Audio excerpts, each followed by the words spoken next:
It seems like Texas has become redder and Los Angeles has become, or California has become bluer. So they're becoming more entrenched in their...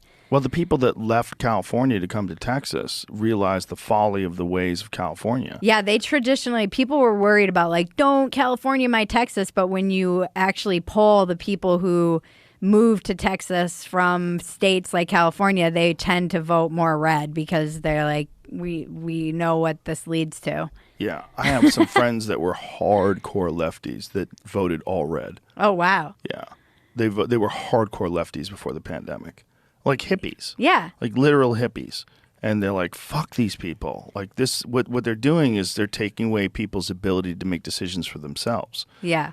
And, you know, if they were personally affected by it, it's varying degrees of, you know, whether or not you're going to act or do something about it or whether you're just going to stick with your ideology.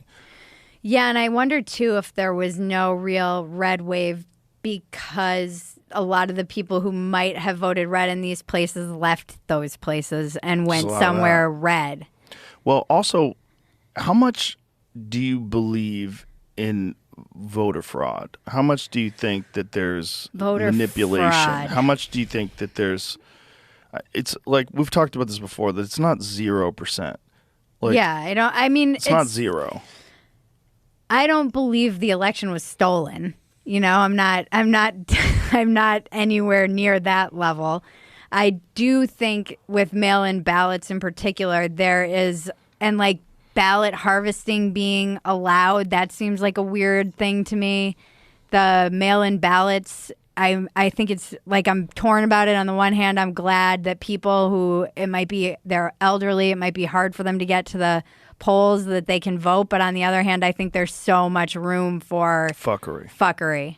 Yeah. The upcoming future presidential elections, you're seeing some pretty staunch Republicans that are saying we need a sensible person that can do 8 years, which is a thing saying that, you know, we don't want Trump. Right.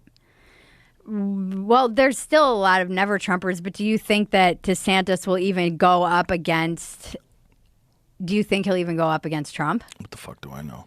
Well, we know nothing. I don't know anything. It seems like Trump thinks he is. You know? Yeah, but Trump's I don't know if truth DeSantis socialing would. about it. Yeah, has he? Yeah, he did it about it. He said that, you know, he doesn't think about it at all.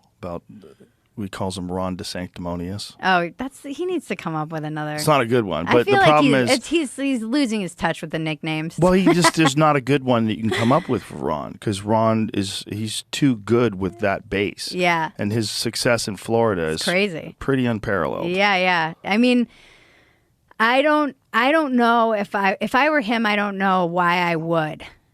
Why would I risk running up against the MAGA Republicans? And when I could just be in Florida and do a great job. And come in 2028. And wait, yeah. Because he's a young guy. Yeah. He certainly could do that. He's so young. He's like I think he's younger than me. He's like my age. Yeah. I met him in Florida. Oh. Yeah, I met him at one of the UFC events. Oh, okay. Yeah, literally in between fights, I ran back. He wanted to meet me, and Dana said, "Do you want to meet Ron DeSantis?" I'm like, "Okay." So I ran backstage to meet him real quick. Is he a politician? Well, you know, he basically said, you know, we can't, you know, the way he always talks, like we can't take away people's freedoms, you know. Very brief interaction. Yeah. Shook his hand, pleasure to meet you, that kind of thing. I read a long-form New Yorker article that profiled him, and I feel like it was meant to be disparaging, but it didn't seem like they could come up with that much. That was like, oh, he worked really hard in college. That's and didn't like talking to people. And he's a veteran. And yeah, and his wife, he supported his wife while she had cancer. And It's tricky because he's a very good candidate.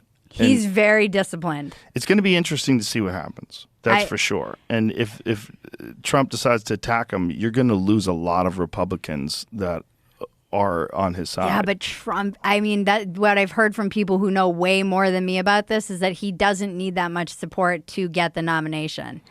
So do you risk alienating people who will vote for you 4 years from now and go, I mean... Here's the real question. Does he go with Trump? Does Ron DeSantis and Trump, does Ron DeSantis come in as the vice president? I think he's savvy enough. He seems like he's used his support when it benefits him, and he distances himself from him when it benefits him. But wouldn't it benefit him if he became the vice president and Trump was successful and he would be the balanced, reasonable person, and then it would set him up in 2028? I mean, there's some truth to that idea that everything Trump touches dies.